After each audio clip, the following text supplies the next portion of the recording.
तो छत्तीसगढ़ में पहले दौर के दंगल के लिए प्रधानमंत्री नरेंद्र मोदी बस्तर के प्रवेश द्वार कांकेर पहुंचे।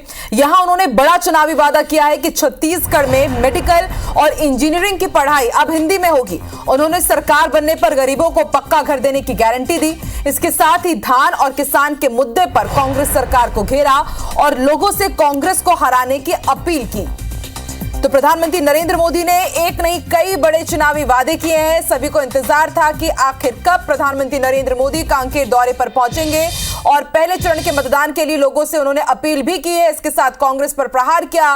कांकेर में जमकर प्रधानमंत्री नरेंद्र मोदी आज कांग्रेस पर गरजे और उन्होंने कहा है कि और नहीं सही वो बदल के रही वो। उन्होंने ओबीसी आरक्षण का मुद्दा उठाया। उन्होंने धान खरीदी को लेकर के एक बार फिर से कांग्रेस पर झूठ बोलने का आरोप लगाया और सबसे बड़ा वादा जो उन्होंने किया है कि अब छत्तीसगढ़ में मेडिकल और इंजीनियरिंग की जो पढ़ाई है अब वो हिंदी में होगी।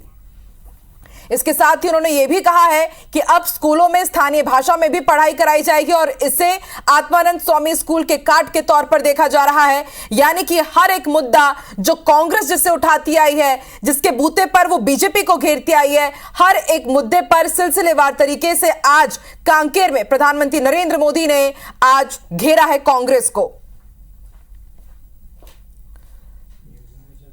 तो किसान सम्मान निधि का जिक्र उन्होंने किया। धान की खरीदी पर झूठ बोलने का आरोप उन्होंने कांग्रेस के ऊपर लगाया।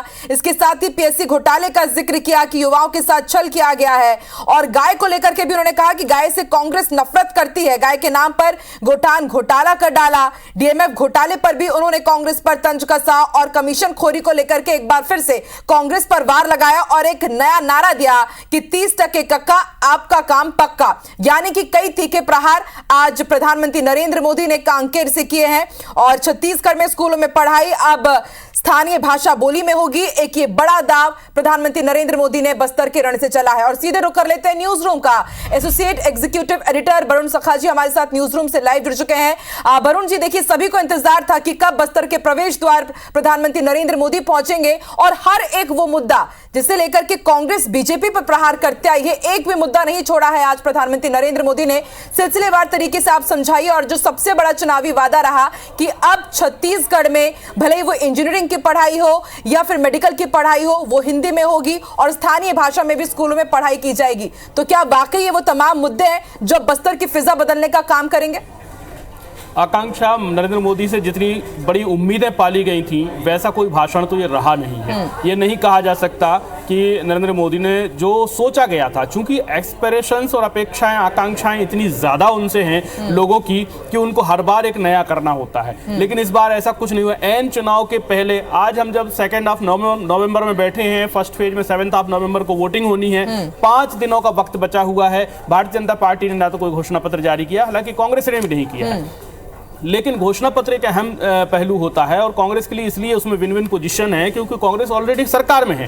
वो उसके काम दिख रहे हैं, वो दिखा रही है, काम कर रही है और जो कुछ भी वो दे रही है, कह रही है, गारंटीज के जरिए उन्होंने अलग अलग पार्ट में लोगों को कन्विंस किया हुआ है। नरेंद्र मोदी के इस यात्रा से कांकेर से बहुत उम्मीद थी कि शायद वो धान पर कुछ बोलेंगे, शायद वो कुछ अपने एजेंडे का कुछ खुलासा करेंगे, कुछ गारंटी देंगे। लेकिन गारंटीज की बात ना करके उन्होंने अपने भाषण में उन बातों को बताया जो बातें वो 9 साल से कर रहे हैं। 9 वर्षों में उन्होंने जो कुछ काम किया, ठीक है, बेशक बताना चाहिए, वो सब भी बताना चाहिए था। लेकिन चूंकि एन चुनाव है, चुनाव में गारंटी से ज्यादा वादे की बात होनी चाहिए थी। गारंटी तो ठीक है, जो आपने गारंटीज दी हैं कि आपने 9 सालों में 4 करोड़ से ज्यादा मकान बनाए हैं, 4 करोड़ से ज्यादा देश भर में मकान बनाए, छत्तीसगढ़ में वो काम अटका हुआ है, या आपने जो कहा कि कोरोना के दौरान जो सेवा की है, लोगों को राशन पहुंचाया है, वो भी ठीक है। आयुष्मान पर भी उन्होंने बात की और तमाम तरह की उन्होंने जो राष्ट्रीय स्तर पर, केंद्रीय स्तर पर जो योजनाएं देश भर में चल रही हैं उनका छत्तीसगढ़ में किस तरह से लाभ हो रहा है, इस पर भी उन्होंने बात की। कुछ नए नारे भी देने की कोशिश की। ये सब चीज़ें उन्होंने की राजनीतिक रूप से। लेकिन जब हम चुनावी राजनीति में होते हैं तो चुनावी राजनीति में एक ही कोर विषय है छत्तीसगढ़ का, छत्तीसगढ़ की सियासत का, वो है धान का दाम।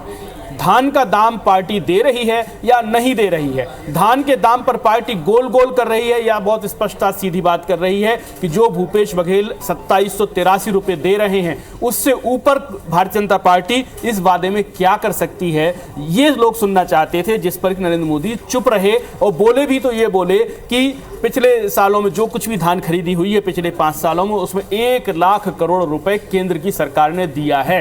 एक आम किसान ये बात ना जानना चाहता, ना मानना चाहता, ना उसे इससे कोई बहुत मतलब है कि आप केंद्र सरकार खरीद रही है या कि राज्य सरकार खरीद रही है। इससे उसको कोई भी सरोकार होता नहीं है आकांक्षा। इसलिए इस भाषण में इस चीज की हमको मिसिंग दिखाई देती है कि लोगों को उम्मीद थी कि आप कुछ बोलेंगे और इस पर बहुत स्पष्टता से बोलेंगे और लोग मोदी पर भरोसा करते हैं, मोदी से अपेक्षा करते हैं। मोदी ने लोगों को एस्पायरेंट बनाया है, लोग उनसे आकांक्षाएं पालते हैं, इसलिए उनको यहां पर कुछ बोलना चाहिए था। उम्मीद करेंगे कि अभी हालांकि एक रैली और है 4 नवंबर को दुर्ग में, हो सकता है नरेंद्र मोदी उसमें कुछ आगे बढ़े। आकांक्षा ठीक है, बिल्कुल वरुण जी, सभी को इंतजार था कि क्या आज और कोई बड़े चुनावी घोषणाएं की जाएंगी और घोषणा पत्र को लेकर के शायद आज यहां पर खाका सामने रखा जाएगा, लेकिन उसको लेकर के सभी की उम्मीदें यहां पर बिखरी। और सबसे बड़ा सवाल कि अब सिर्फ पहले चरण के मतदान के लिए 4 दिन बचे हैं और उसके पहले भी अगर घोषणा पत्र नहीं आता है बीजेपी का तो बात जरूर कुछ गड़बड़ है। बहुत बहुत शुक्रिया वरुण जी पूरा सियासी समीकरण हमें समझाने के लिए।